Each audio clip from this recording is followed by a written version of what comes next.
वीतराग भय क्रोधा सिद्धार्थी मुनि उच्यते दुखेषु अनभिघ्नमना सुखेषु विगतस्पृहः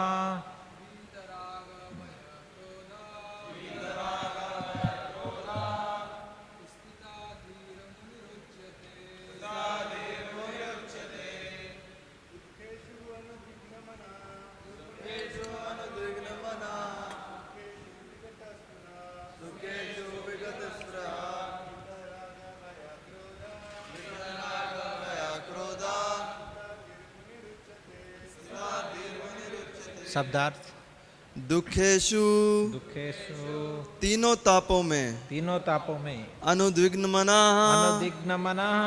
मन में विचलित हुए बिना सुखेषु सुख में विगत स्पृह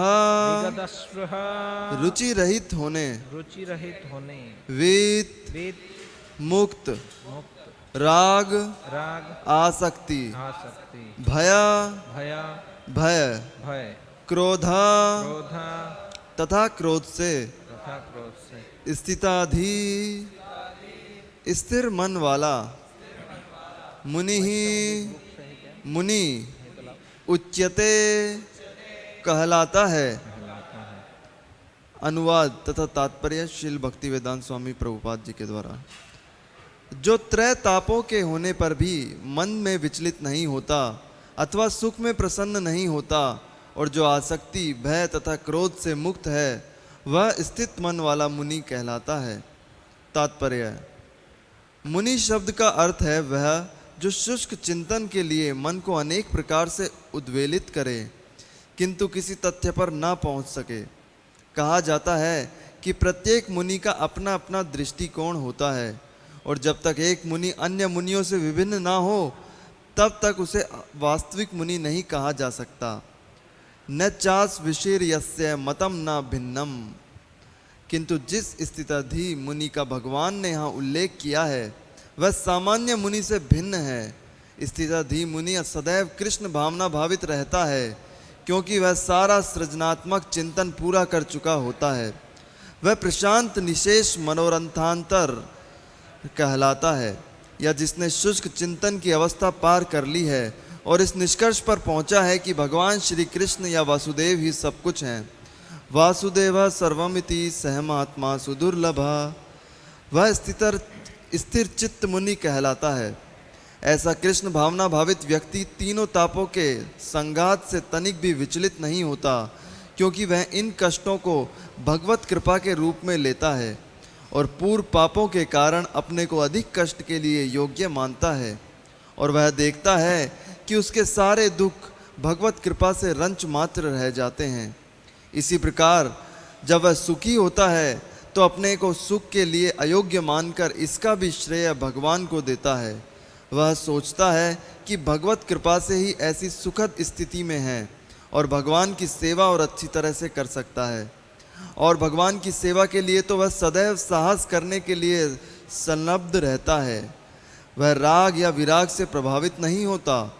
राग का अर्थ है अपनी इंद्रिय तृप्ति के लिए वस्तुओं को ग्रहण करना और विराग का अर्थ है ऐसी इंद्रिय आसक्ति का अभाव। किंतु कृष्ण भावनामृत में स्थिर व्यक्ति में न राग होता है न विराग, क्योंकि उसका पूरा जीवन ही भगवत सेवा में अर्पित रहता है। फलतः सारे प्रयास असफल रहने पर भी वह क्रुद्ध नहीं होता, चाहे विजय हो या ना हो। कृष्ण भावना भावित व्यक्ति अपने संकल्प का पक्का होता है। ओम अज्ञानतिमिरन्धस्य ज्ञानञ्जनशलाकया चक्षुरुन्मीलितं येन तस्मै श्रीगुरवे नमः। जय श्री कृष्ण चैतन्य प्रभु नित्यानंद श्री अद्वैत गदाधर शिवासादि श्री गौर भक्तवृंद। हरे कृष्ण कृष्ण कृष्ण हरे हरे, हरे राम राम राम हरे हरे। हरे कृष्ण। आप सभी भक्तों का स्वागत है, फिर से वेलकम बैक। तलासरी यात्रा कैसा रहा आप लोग का? अच्छा, स्विमिंग किए? अच्छा है। तो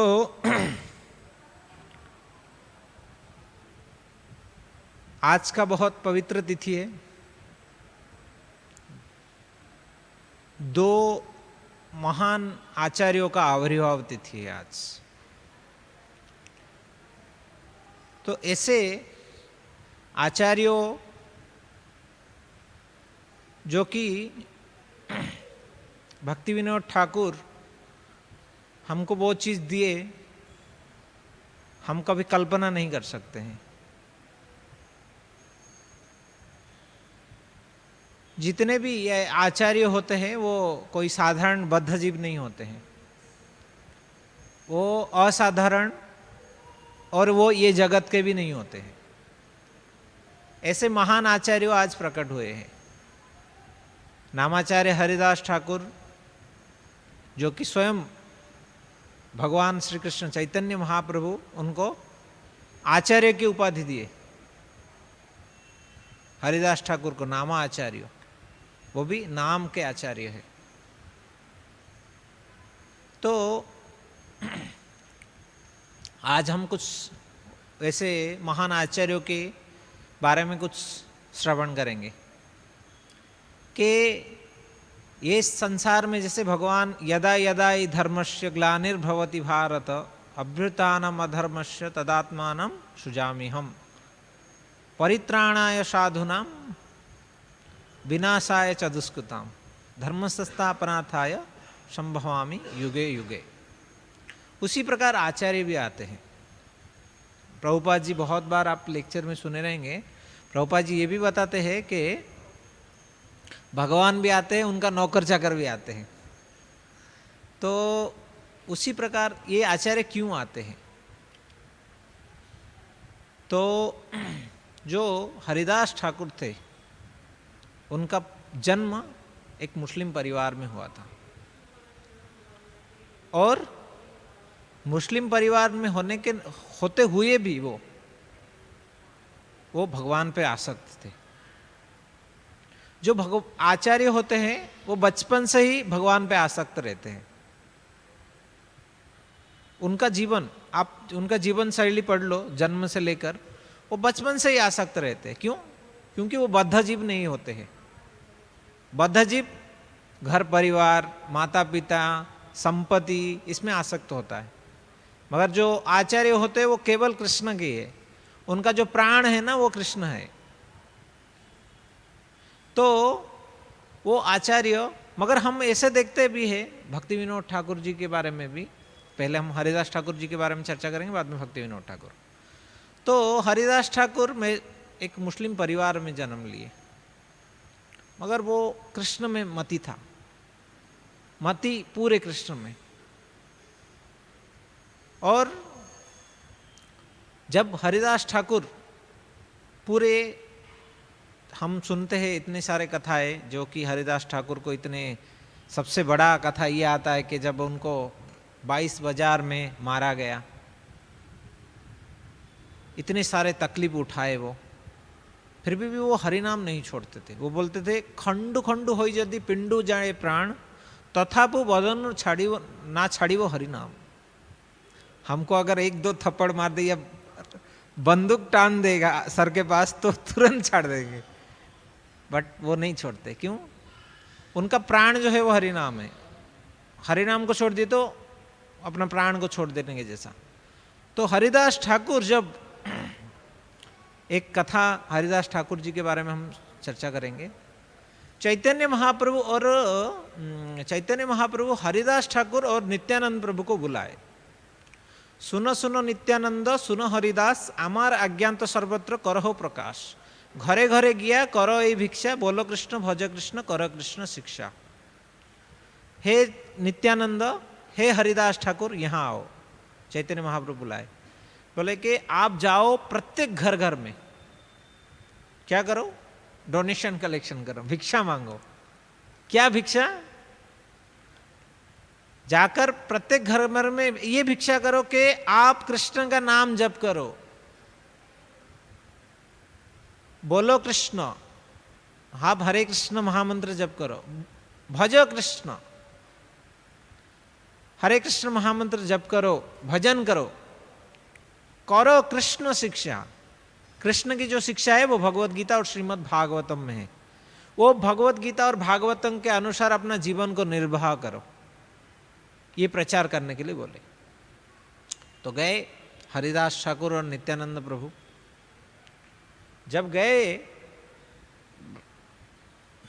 जाते जाते किसी को बोलते थे तो कुछ लोग इतने सम्मान पूर्वक उनको बैठाते थे, आओ बैठो और कुछ जल ग्रहण करो, कुछ प्रसाद खाओ, बहुत सम्मान मिलता था। आज के डेट में हम भी देखते हैं, आप लोग कभी संकीर्तन बस पार्टी में जाएंगे तो आपको एक्सपीरियंस मिलेगा, हमारे प्रभु जी गए थे, उनका एक्सपीरियंस है। तो जब हम प्रचार करने के लिए जाते हैं हमको बहुत सारे, कोई कोई जगह पे बहुत सम्मान मिलता है, अरे पूरा वो एरिया के हम राजा के जैसा सम्मान मिलेगा। कुछ लोग ऐसे ऐसे बात बोलेंगे आप सह नहीं सकते, आपको लगेगा कि इधर ही उसको कान पटरी में 2 थप्पड़ मार दूं,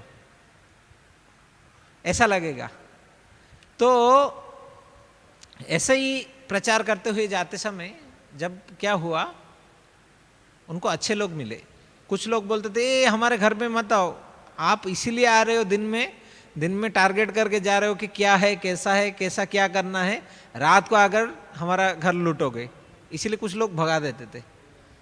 तो जाते जाते कुछ लोग गांव से, कुछ अच्छे सज्जन व्यक्ति थे, वो बोलने लगे कि आप यहाँ आ रहे हो ठीक है, उससे आगे मत जाना, वहाँ पे 2 शराबी व्यक्ति रहते हैं, और शराबी नहीं लुटेरे भी है, और लुटेरे भी नहीं लोग को गला भी काट देते, मार डालते हैं, मर्डर भी कर देंगे, तो गलती से आप वहां मत जाना। तो वो ये बात सुन के अभी हरिदास ठाकुर बोले कि ठीक है हम नहीं जाएंगे, बट जो नित्यानंद है ना, नित्यानंद प्रभु बहुत ही अलग है, नित्यानंद पूरा अलग है, पूरा नटखट है वो। हम कृष्ण लीला में कृष्ण कथा सुनते हैं कि भगवान कृष्ण बहुत नटखट थे, मगर नित्यानंद प्रभु यहाँ पे जब गौर लीला आता है तो चैतन्य महाप्रभु गंभीर हो जाते हैं। हम जब कृष्ण लीला सुनते हैं ना तो बलराम जी बहुत गंभीर होते हैं और कृष्ण नटखट होते हैं, मगर कलयुग है, कलयुग में कृष्ण को गंभीर बनना पड़ता है और जो गंभीर व्यक्ति है उसको नटखट होना पड़ता है। तो नित्यानंद प्रभु वो बोले कि अच्छा, तो फिर हरिदास ठाकुर को बोले कि हम कंपलसरी वहाँ जाएंगे ही जाएंगे। हरिदास ठाकुर बोले कि तुम अवधूत हो, तुम्हारा संग करना मीन्स समस्या को इनवाइट करना, तो तुम्हारे साथ में नहीं जा सकता। बोले तुमको कुछ नहीं करना है, मेरे साथ में खाली चलो, तुमको कुछ नहीं बोलना है, मैं प्रीचिंग करूंगा, तुम मेरे साथ में रहना, बस इतना बोले। तो ऐसा होके चलने लगे। जब वहाँ चलने लगे तो देखे कि वो दोनों जन थे, तो नित्यानंद प्रभु बोले कि हरे कृष्ण बोलो, हम किसी को भी बोलते हरे कृष्ण बोलो। वो लोग बोले कि तुम पागल हो गया, वो लोग बोल रहे, बोल रहे नहीं हम पागल नहीं है, मगर आपको ये निवेदन कर रहे हैं कि आप हरे कृष्ण बोलो। तो बोले कि यहाँ से जाओगे या नहीं करके भगाए। तो ये नित्यानंद प्रभु भागे, हरिदास ठाकुर भागे। हरिदास बोले कि तुम्हारे साथ में कभी नहीं जाना, अभी मेरा जान ही ले लेता था वो व्यक्ति। तो आकर महाप्रभु को ये खबर सुनाए कि चैतन्य महाप्रभु हम गए थे, वहाँ पे 2 एक शराबी व्यक्ति थे, वो लोग हमको ऐसा भगाए। बोले क्या नाम था उनका? बोले एक का नाम था जगाई और दूसरा का नाम था माधाई। उनका नाम, पहले का नाम, एक का नाम जगन्नाथ था, दूसरा का नाम माधव था।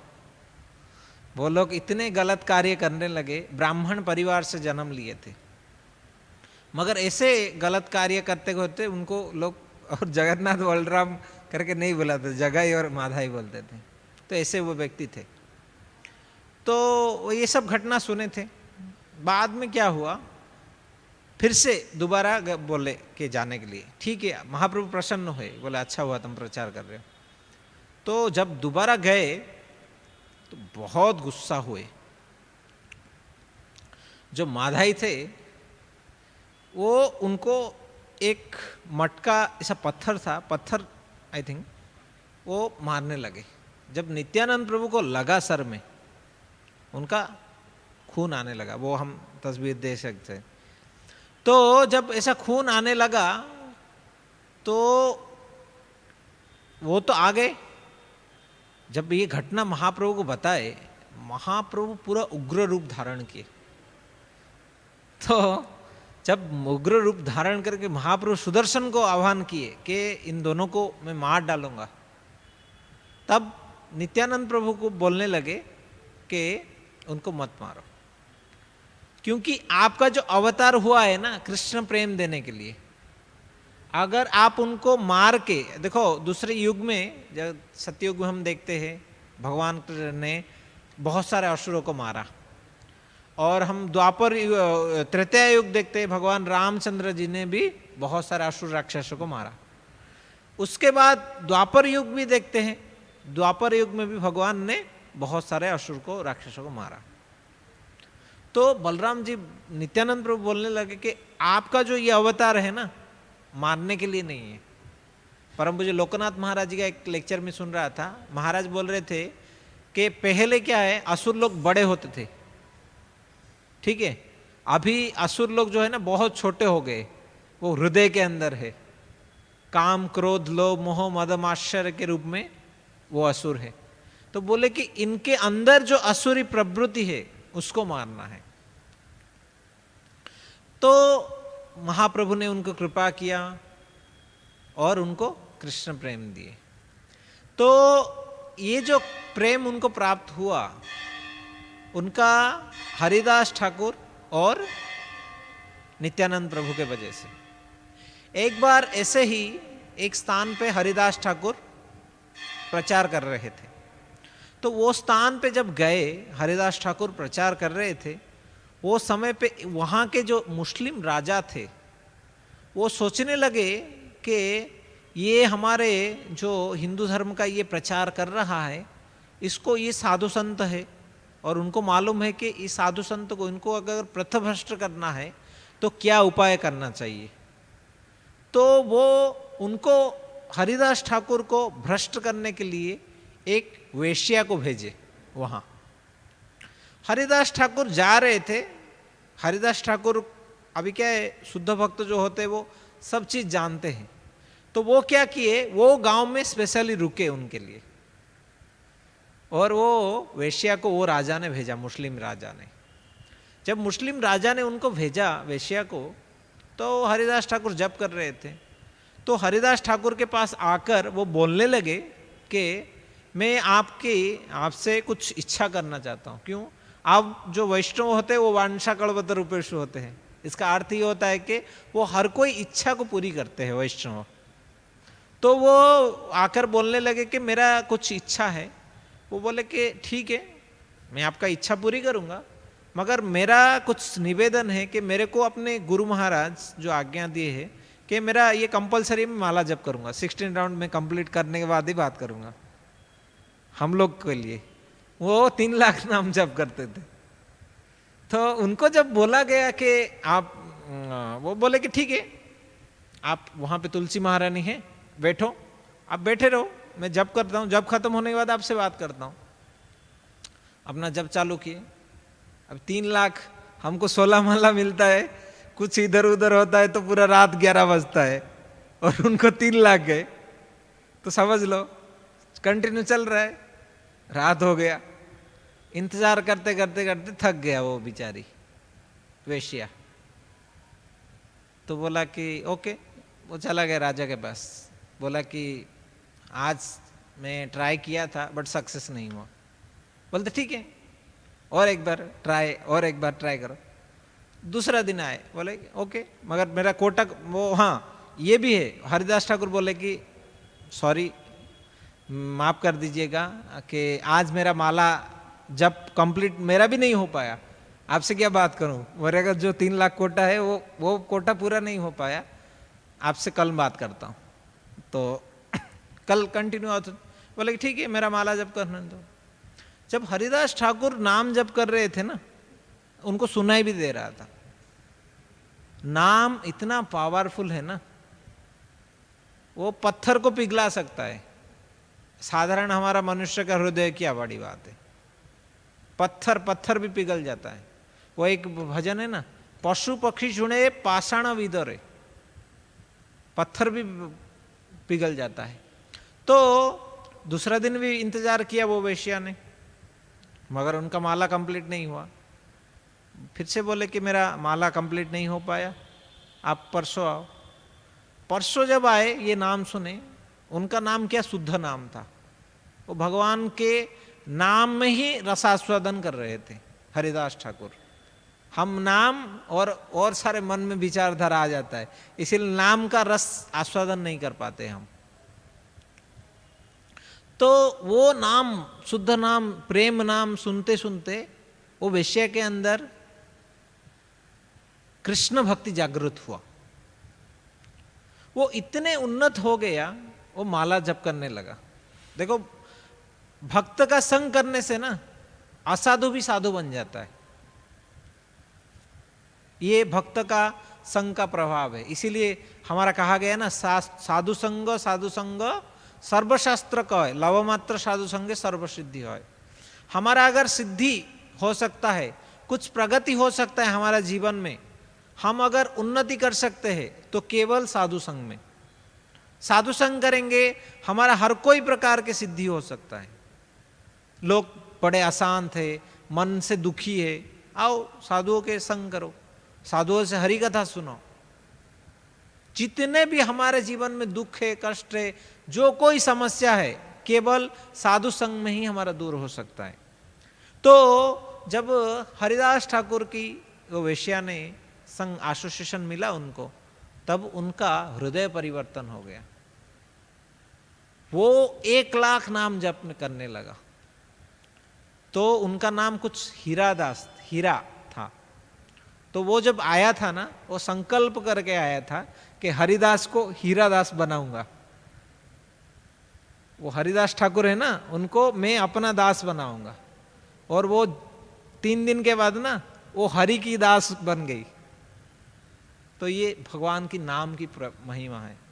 कलयुग में कली काले नाम रूपे कृष्ण अवतार, नाम होते होए सर्व जगत निस्तार, कली काले नाम बिनु नाही आरा धर्म, सर्व मंत्र सार नाम यही शास्त्र मर्म। कलयुग में दूसरा कोई उपाय नहीं है कि भगवान का नाम है। तो जब ऐसा हुआ तो वहाँ के जो राजा थे वो बड़े टेंशन में आ गए कि जिसको मैं बोला था क्या ब्रह्मास्त्र प्रयोग किया था, वो भी काम नहीं किया। वैसा हुआ। उसके बाद उनको माला दिए हरिदास ठाकुर। श्री श्री गौ निताय की, श्री श्री राधारास बिहारी जी की, सीताराम लक्ष्मण हनुमान की, शील प्रभुपाद की। तो हरिदास ठाकुर ने उनको माला दी और बोले कि आज से तुम्हारा नामकरण किए, और उनको माला दिए।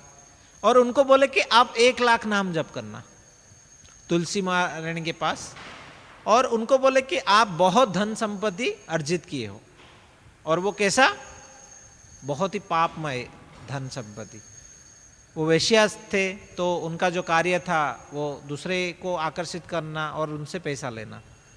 तो वो जो पैसा था, वो पैसा को वो बोले कि आप ब्राह्मण वैष्णव में बांट दो, वो कृष्ण की सेवा में लगा देंगे। तो वो पैसा को डाल दो और आप रोज 1 लाख नाम जप करना।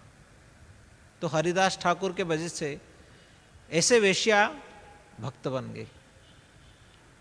हम यहाँ के ही एक घटना मेरे को अभी याद आया। यहाँ पे भी परम पूज्य गिरिराज स्वामी महाराज जब थे ये स्थान पे, जब महाराज वो समय पे हमारा ये राधा रास बिहारी जी का जो समझ लो राजमहल ही बन रहा था, वो समय पे वो लोग बहुत स्ट्रगल कर रहे थे। वो समय पे भी एक व्यक्ति ने एक वेश्या को भेजा था, नायर, वो वेश्या को भेजा था। मगर देखो, वो जो कृष्ण के शरण में होते हैं उनका कोई बिगाड़ नहीं सकता है। आप प्रभुपाद लीलामृत पढ़ेंगे तो ऐसे कथा मिलेगा। जो भगवान के हम शरण में हैं तो हमारा कोई नहीं बिगाड़ सकता, मगर हमको भगवान की शरण में होना चाहिए। क्योंकि भगवान की शरण में रहते हुए कोई किसी का कुछ भी नहीं बिगाड़ सकता। भगवान खुद गए बोलते हैं मद भया बाति बातम, मेरे से सब कुछ भयभीत रहते हैं। सूर्य तपति इंद्र वर्षति मृत्युश्चरति मद भयात। तो ऐसे ही हरिदास ठाकुर उनको 1 लाख नाम जप करने के लिए बोले। उसके बाद और एक घटना आता है, स्वयं माया देवी उनका परीक्षा लेने के लिए आए हरिदास ठाकुर को। जब माया देवी आए, माया देवी आकर उनको बोले कि मैं आपका संग करना चाहता हूं। तो हरिदास ठाकुर अपना जो नियम है 16 कौन सा बोलते हैं आप 16 डाउन 4 नियम स्ट्रिक्टली फॉलो कर रहे। वो 3 लाख और 4 नियम पूरा स्ट्रांगली फॉलो कर रहे थे। तो देखा वही कंटिन्यू हरि नाम जप करते हैं, उनको कुछ फर्क नहीं पड़ा। वो बाद में अपना रूप दिखाई, बोले कि मैं महामाया हूं, आपका टेस्ट लेने के लिए आया था। बाद में बोलने लगे महामाया, बोले कि मैं पहले भी ऐसा नहीं कि मैं डिवोटी नहीं हूं, मैं चैंटिंग करता हूं, बट मैं राम नाम जप करता हूं, मगर मेरे को उसमें कुछ टेस्ट उतना नहीं मिल रहा है। मिल रहा है, राम नाम में कोई टेस्ट की कमी नहीं है, बट मैं चाहता हूं कि आपसे मैं दीक्षा लूं, मेरे को आप कृष्ण नाम दो। इससे पहले मैं राम नाम जप किया हूं, मगर मेरे को उतना आनंद नहीं मिल रहा है जितना कृष्ण नाम में है। तो हरिदास ठाकुर ने ये दिए उनको कृष्ण नाम। तो जो वैष्णव होते, महान आचार्य होते, उनके हृदय में है वो है ना भट्स, कृष्ण जे तुम्हार कृष्ण दीते पार, तुम्हारा शक्ति আছে, আমি তো कंगाल कृष्ण कृष्ण बोली धाऊ तो वो पछे पछे। वैष्णव जो होते हैं ना, कृष्ण उनके होते हैं। जैसे प्रभुपाद, श्रील प्रभुपाद, प्रभुपाद जी गए विदेश में, कृष्ण को दिए। प्रभुपाद जी ये भी बताते हैं क्लास में कि लोग विदेश क्यों आते हैं, पैसा कमाने के लिए, ये कमाने के लिए, वो कमाने के लिए। मैं इधर कुछ कमाने के लिए नहीं आया हूं, मैं कुछ देने के लिए आया हूं। तो लोग जाकर भीख मांगते हैं, बोलते कि हमको कुछ दो, हमको कुछ दो। जो मालिक होता है ना वो ही दे सकता है। तो प्रभुपाद जी बोलते हैं आप भारत को गरीब मानते हो, भारत गरीब देश है, बट वो गरीब देश का मैं एक सबसे बड़ा पैसे वाला व्यक्ति हूँ जो कि आपको दे रहा हूँ कुछ। तो ये जो कृष्ण भक्ति है, कृष्ण प्रेम है, ये कोई साधारण नहीं है। गोलोकेरो प्रेमोधन हरिनाम संकीर्तन, ये जो हरिनाम है, भगवान की भक्ति है, ये गोलोक वृंदावन का है, ये जगत का नहीं है। 3 चीज ये जगत के नहीं है, भक्त, भक्ति, भगवान, ये तीनों ये जगत के नहीं है, वो आध्यात्मिक जगत के है। भक्त भी ये जगत का नहीं है, भक्ति भी ये जगत का नहीं है, और भगवान भी ये जगत के नहीं है। तो ऐसे नामाचार्य हरिदास ठाकुर जी के आज सुबह आविर्भाव तिथि है। जब उनका तिरोभाव तिथि हुआ, तिरोभाव जगन्नाथपुरी आप लोग कौन कौन गए हैं? हाँ, कुछ भक्त बहुत सारे गए। तो आप हरिदास ठाकुर जी की समाधि में गए हैं? गए सब, जो लोग गए हैं वहाँ पे है। जब हरिदास ठाकुर नाम जप कर रहे थे ना, तब उनको वृद्धा शरीर हो गया था। तो वो ऐसा नहीं कि नाम में उनका कमी हो गया था, शारीरिक प्रॉब्लम की वजह से वो नाम नहीं जप कर पा रहे थे। तो हरिदास ठाकुर को जब चैतन्य महाप्रभु प्रसाद देते थे, देखो ऐसे चैतन्य हरिदास ठाकुर महान है। हम भगवान के पास जाते हैं ना दर्शन करने के लिए, मगर हरिदास ठाकुर इतने महान थे कि भगवान उनके पास आकर दर्शन देते थे। आप चैतन्य चरितमृत में पढ़ेंगे, बहुत ही सुंदर कथा आता है। हरिदास ठाकुर बहुत ही दीन है। एक्चुअली महाप्रभु के जो भक्तगण होते हैं ना, उनके अंदर ये क्वालिटी है, वो बहुत ही विनम्र होते हैं और वैराग्य उनके अंदर प्रचुर मात्रा में होता है। महाप्रभुर भक्तगण वैराग्य प्रधान, जहाँ देखी तृप्त होइल गौर भगवान। भक्तों महाप्रभु के जो फॉलोअर्स है वो वैराग्य श्रेष्ठ है, शिरोमणि होते हैं। और वो वैराग्य देख के महाप्रभु बहुत ही प्रसन्न पाते हैं। जब आप कभी रघुनाथ दास गोस्वामी के चरित्र पढ़ेंगे ना, उनका जो वैराग्य को देख के ना, पहले तो खुद महाप्रभु बोलेगी मर्कट वैराग्य ना करो लोको देखाणिया जथा योग्य विषय भोग अनासक्त होया। वो उनको खुद बोले उनका गृहस्थ जीवन में। बट जब वो आ गए, वो वैराग्य के शिरोमणि हैं, उनके जैसा वैराग्य बहुत ही कम है। तो हरिदास ठाकुर की जब तिरोहावती, हाँ, प्रसाद लेके आते थे, तो हरिदास ठाकुर को महाप्रभु बोलते थे कि हरिदास ठाकुर बोलते थे कि मैं प्रसाद ग्रहण नहीं कर सकता हूँ। बोलते क्यों? नहीं, मेरा माला कंप्लीट नहीं हुआ है। हम तो ये नहीं कर बोल पाएंगे। एक्चुअली ऐसे आचार्यों से हमको सीखना चाहिए, प्रयास करना चाहिए कि हम भी कैसे ज़्यादा नाम में रुचि आ जाए। तो हरिदास ठाकुर बोलते थे कि मैं प्रसाद ग्रहण नहीं कर सकता हूँ क्योंकि मेरा राउंड कंप्लीट नहीं हुआ है। जब उनको ये बात बोलते थे, महाप्रभु बोलते कि राउंड वाले हम लोग के लिए, जो भक्ति में आया है, भक्ति कर रहा है, तुम यहाँ के नहीं हो, तुमको जरूरत नहीं है। तुम तो 24 घंटा कृष्ण को धारण कर रखे हो मन में, तुम्हारे लिए राउंड की क्या जरूरत है। तो इसमें हमको ये शिक्षा मिलता है कि कोई भी स्थिति में हम हमारे भजन को ना छोड़े। तो ऐसे हरिदास ठाकुर की आज आविर्भाव तिथि है। नामाचार्य श्री हरिदास ठाकुर की। तो अभी हम भक्ति विनोद ठाकुर जी के बारे में कुछ चर्चा करेंगे।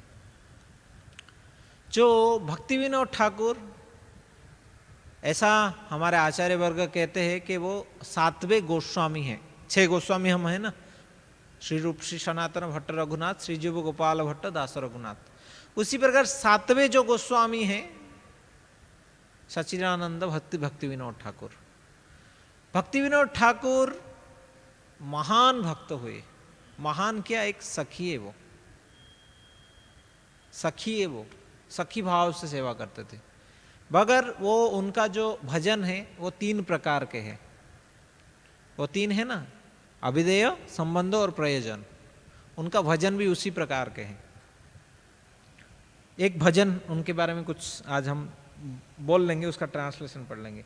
विद्यार बिलासे काटाइनु कारण परम साहस्यामी। वो भक्ति विनोद ठाकुर कह रहे कि मैं अपना जो समय है ना, पढ़ाई लिखाई में ज़्यादा समय बिता दिया। तुम्हारा चरण ना भजिनु कबू एखन शरण तुम्ही। हे भगवान, मैं आपका चरण में कभी भजन नहीं किया, अभी आप मेरे सहारा हो। पढ़ते पढ़ते भरोसा बाढ़िलो ज्ञान गति होवे माने। मैं सोचा था कि मैं इंजीनियरिंग, डॉक्टर ये सब वगैरह करके कुछ बड़ा कर लूँगा, मगर कुछ फायदा नहीं हुआ। ज्ञान गति होवे माने से आशा विफल, से ज्ञान दुर्बल, से ज्ञान अज्ञान जाने। मैं जो डिजायर किया था कि मैं ये कर लूँगा वो कर लूँगा, मेरा वो आशा विफल है। से ज्ञान दुर्बल, वो जो मेरा ज्ञान है वो कमजोर ज्ञान है। से ज्ञान अज्ञान जाने, वो ज्ञान नहीं वो अज्ञान है। भक्ति विनोद ठाकुर कह रहे जड़ विद्या जत मायार वैभव तुम्हारा भजन बाधा। वो भक्ति विनोद ठाकुर ये बता रहे कि हमारा जो भौतिक पढ़ाई लिखाई है वो भजन में बाधा सृष्टि कर देता रहता है। कभी कभी ये अहंकार आ जाता है कि हम बहुत पढ़े लिखे हैं, क्या ये झाड़ू मारेंगे या क्या पोछा मारेंगे, हम तो कहाँ ऑफिस में बैठे रहते, तो ऐसे में हमको लोग सैल्यूट मारते थे, इधर आके क्या झाड़ू पोछा मारना। एक्चुअली सबसे बड़ा भाग्य ये है कि ये हमारा जो है ना रासबिहारी का गोलोक वृंदावन है, और यहाँ पे हमको सेवा करने को, पोछा मारने को जो कोई निम्न सेवा मिलता है, ये हमारे लिए अहोभाग्य है, साधारण व्यक्ति को नहीं मिलता है। हम ऐसे सुने हैं आज के बड़े बड़े जो उन लोग का शायद पुण्य है या भक्ति भी है कि जो बड़े बड़े कुछ कुछ स्टार है वो भी आकर, ऐसा एक जमाना था कि रासबिहारी के चरण में झाड़ू मारे हैं, ऐसे सुने हैं हम। कुछ कुछ सिंगर या कुछ आज के डेट में जो बॉलीवुड के स्टार बने हैं, कुछ है, सब लोग नहीं। तो ये जो स्थान है असाधारण स्थान है। इधर हमको सेवा करने को जो मिल रहा है ये कोई साधारण नहीं है। तो ये हमारा बड़ा भाग्य है। जड़ विद्या जत मायार वैभव तुम्हारा भजन बाधा। मोह जन्मिया अनित्य संसार जीवों के कराए गाधा। हम ये अनित्य संसार में जन्म लिए हैं, टेम्पररी है। कल ही में आज ही मेरे एक मैसेज देखा, हमारे एक मामी लगेंगे गांव में, वो कल ही गुजर गए शाम को। उनका स्वास्थ्य ठीक था, कुछ मेडिकल में गए, कुछ उनका किडनी का इशू था बाद में, तो जीने वाले नहीं है। उनका ऐसा नहीं कि पूरा ओल्ड एज आ गया था, उनको नहीं है, एज था 50 से ऊपर रहेंगे। हरि बोल। कभी भी मृत्यु आ सकता है। तो मोह जन्म ये अनित्य संसार, ये अनित्य संसार में हम जन्म लिए हैं। हमको मोह उत्पन्न करता है कि हम यहां पे ही जिएंगे, हम मरने वाले नहीं हैं। हमको ये अज्ञान आता है, मगर हमको मरना ही मरना है। सही गाधा होयो संसारेर बोझ बहिनु अनेको कालू। भक्ति विनोद ठाकुर कह रहे कि मैं गधा बन गया था। हालांकि वो गधे नहीं थे, हम गधे हो सकते हैं। वो हमको हमारे जैसे गधों को शिक्षा दे रहे कि गधा मत बनो। कि भक्ति विनोद ठाकुर कह रहे कि सही गाधा होयो संसारेर बोझ बहिनु अनेको कालू। एक्चुअली संसार के बोझ वो ढो रहे हैं गधा बन के, और कुछ नहीं फायदा। सही गाधा होयो संसारेर बोझ बहिनु अनेको कालू। बाध्यके एकोन सकतिया अभावे किछु नहीं लागे भालो। एक्चुअली गधा को कब अच्छा, जो गधा एक्चुअली कर्मी को बताया जाता है। जो कर्मी लोग हैं वो लोग को बहुत अच्छा लगता है। क्यों? पैसा कमा रहे हैं, सेंस ग्रेटिफिकेशन कर रहे हैं, मौज मस्ती कर रहे हैं, मॉल जा रहे हैं, ये कर रहे हैं, मल में रह रहे हैं, बहुत ही आनंद लगता है उनको। मगर वो जो युवा हमारे शरीर में, उनका शरीर में ताकत है ना, इंद्रिय सेंस ग्रेटिफिकेशन कर सकते। जब ओल्ड एज आ जाता है ना, नहीं होता है। यहाँ पे प्रभु जी है, प्रभु जी को एक बार परम पूज्य हमारे गुरु महाराज जी पूछे थे, गोपाल कृष्ण महाराज, आप कैसे हो करके। देखो भगवान की भक्ति करने के नाते ये एक रियलाइजेशन है। आप किसी को भी बाहर के लोग को पूछो, बेड में पड़ा हुआ मरा हुआ मरने वाला व्यक्ति भी, उसको पूछो कैसे हो, ठीक हूँ बोलता है, अच्छा हूँ। प्रभु जी बोले महाराज मैं ठीक नहीं हूँ। ये अनुभव है। जब भक्ति में हम आते हैं, हमको ये संसार सही नहीं लगता है, केवल कृष्ण भक्ति ही सही लगता है। तो ये एक अनुभव है। कर्मी लोग मरते दम तक उनको लगता है संसार ही अच्छा है, मरना है तो भी संसार को नहीं छोड़ना चाहते। तो भक्ति विनोद ठाकुर ऐसे कर्मियों का उदाहरण प्रस्तुत कर रहे हैं। बाध्य के एखन सकति अभावे किछु नहीं लागे भालो। तब कुछ अच्छा नहीं लगेगा, अच्छा दांत भी नहीं रहेगा, कुछ खा नहीं सकते, खाएंगे तो भी डाइजेस्ट नहीं हो सकता है, कुछ अच्छा नहीं लगेगा। जीवन जातना होइल एखन से विद्या अविद्या भले। अविद्यार जाल घटिल विषम से विद्या होइल सले। जीवन जातना होइल विषम, बहुत ही खराब हो गया स्थिति मेरा। से विद्या अविद्या बोले, वो जो विद्या को लेके मेरे क्रेडिट लेता बोलता ना था, मैं ये किया वो किया, वो अविद्या जालो घटिलो विषम, बहुत ही हमको समस्या में डाल दिया ये अविद्या के जाल।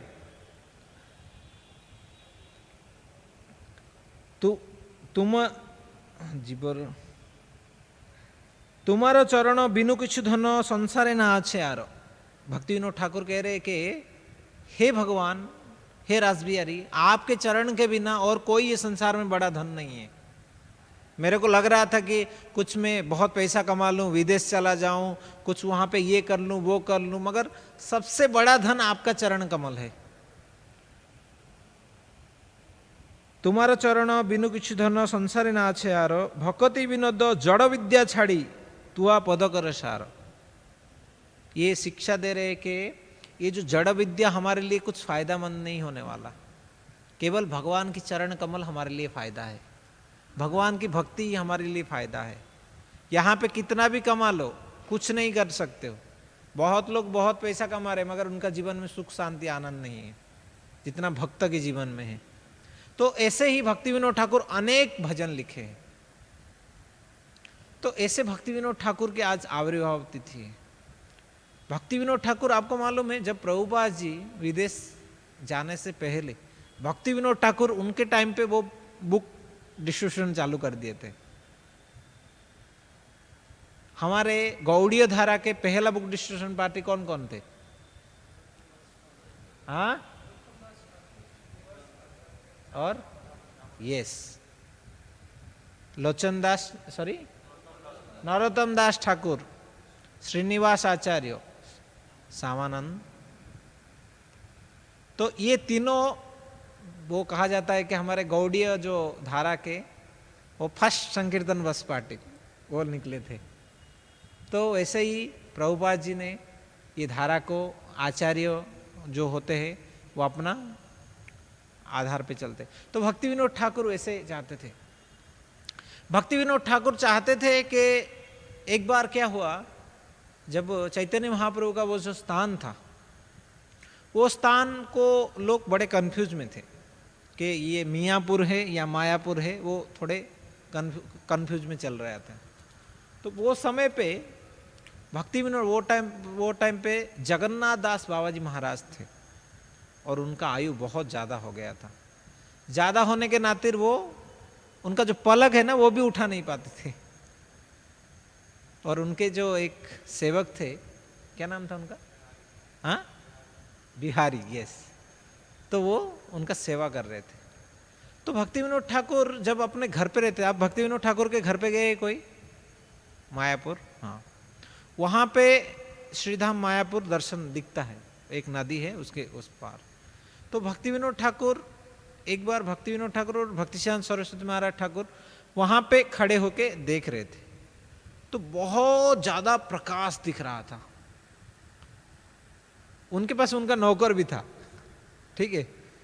तो भक्ति विनोद ठाकुर को वो प्रकाश दिख रहा है, भक्तिसिद्धांत सरस्वती महाराज जी को वो प्रकाश दिख रहा है। उनके जो आसपास में और कोई थे उनको नहीं दिख रहा है। तो भक्ति विनोद ठाकुर समझ गए कि ये साधारण व्यक्ति नहीं देख सकता है। तो भक्ति विनोद ठाकुर बोले थे कि एक दिन ऐसा आएगा, हमारा जो मंदिर है, जो स्थान पे श्रीधाम मायापुर मंदिर, चंद्रोदय मंदिर, वहाँ पे बहुत सारे अलग अलग देश से लोग आकर यहाँ कीर्तन करेंगे। जो आचार्य होते हैं ना, उनको पास्ट, प्रेजेंट और फ्यूचर मालूम है, हमको कुछ नहीं मालूम रहता है, आगे का अगला मिनट क्या होगा नहीं मालूम। तो भक्ति विनोद ठाकुर बोले थे कि एक जो व्यक्ति आएगा, एक दूत आएगा जो कि विदेश में भी प्रचार करेगा, जो कि श्रील प्रभुपाद आए, प्रचार किए। तो भक्ति विनोद ठाकुर ये सब उनका एक टाइम था जब मायापुर धाम का जैसे मालूम नहीं था, तो जगन्नाथ दास बाबा जी महाराज जी को उनका जो सेवक थे बिहारी, उनको उठा के लेके आए।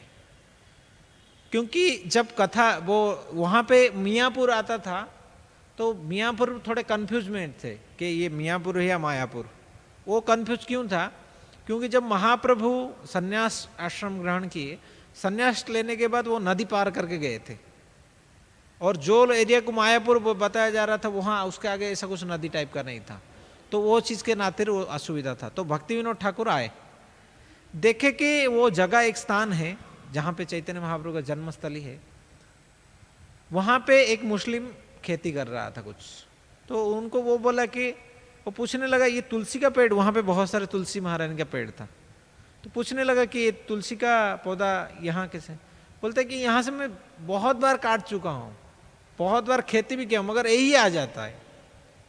यहाँ पे लोग तुलसी लगाते, पानी देते, तो भी बहुत सारे जगह पे होता नहीं है, वहाँ पे ऐसा कैसे? तो उनको थोड़ा कंफ्यूज था। और भक्ति विनोद ठाकुर तो मजिस्ट्रेट थे ना, तो वो मैप के अनुसार देखे कि ये मायापुर धाम है, बट लोग मायापुर बोल रहे हैं, ऐसा कुछ समस्या है। तो वो जगन्नाथ दास बाबा जी महाराज जी को लेके आए। उनका 125 कुछ एज हुआ था ना, 125।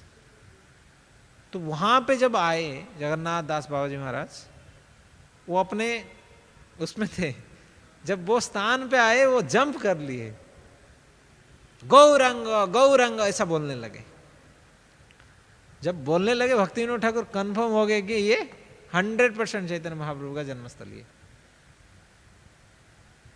और वो स्थान के लिए वहाँ पे मंदिर स्थापना के लिए भक्ति विनोद ठाकुर भिक्षा किए, अलग अलग स्थान पे जाकर जो जितना दिया वो समय पे कलेक्शन करके उस स्थान का उन्नति किए। ऐसे भक्ति विनोद ठाकुर हमारे जो आचार्य है, आज उनका पवित्र आविर्भाव तिथि है। और ऐसे बहुत सारे कथा आता है। भक्ति विनोद ठाकुर जगन्नाथपुरी में जब थे तब जगन्नाथ जी से प्रार्थना किए थे कि ऐसा एक पुत्र दो, क्योंकि उनके बहुत पुत्र भी थे, ऐसा एक पुत्र जो कि महाप्रभु की वाणी को प्रचार कर सके। तो जब भक्ति सिद्धांत सरस्वती महाराज जी का जन्म हुआ था, जन्म होने के कुछ दिन के बाद भक्ति विनोद ठाकुर के घर के आगे से रथ निकलता था। तो भक्ति विनोद ठाकुर वो समय पे जो अंग्रेज ज़माने में मजिस्ट्रेट पद जो है बहुत ही ऊंचा पद माना जाता था, उससे बड़ा पद किसी को नहीं मिलता था। तो उनको जब मिला था तो वहाँ पे रथ रुकता था। भक्ति विनोद ठाकुर अपने पुत्र सुपुत्र भक्ति सिद्धांत सरस्वती महाराज जी को लाए। जब जगन्नाथ जी का वहाँ से एक माला गिर गया उनके ऊपर, उनके पुत्र के ऊपर, तब भक्ति विनोद ठाकुर समझ गए कि ये चैतन्य महाप्रभु भेजे हैं पार्षद को, उनके सेवक के। तो ऐसे है। तो जो महान आचार्य होते हैं उनका जो भौतिक दृष्टिकोण हम देखें, उनका बहुत सारे पुत्र कन्या थे। कोई सोचेगा कि वो बहुत ही भौतिक आसक्ति रहेंगे, नहीं। जो आचार्य होते हैं उनका जो क्रिया मुद्रा है ना, विज्ञ, एक विज्ञ व्यक्ति भी नहीं समझ सकता। तो ऐसे महान आचार्य का आज आविर्भाव तिथि है। उनसे हम कृपा प्रार्थना करना चाहिए कि हमारा मति उनमें लग जाए, कि कृष्ण की हम सेवा कर पाए और कोई भी स्थिति में कृष्ण को ना भूले। इसीलिए हम ऐसे आचार्यों को प्रार्थना करना चाहिए कि हमारा चरण कमल, उनका चरण कमल हमारा मन में हमेशा धारण कर सके। ठीक है। सच्चिदानंद भक्ति विनोद ठाकुर की, श्रील प्रभुपाद की। हरे कृष्ण। श्री श्री राधारस बिहारी भगवान की, श्री श्री सीताराम लक्ष्मण हनुमान की, श्री श्री गौर निताई की, श्रील प्रभुपाद की।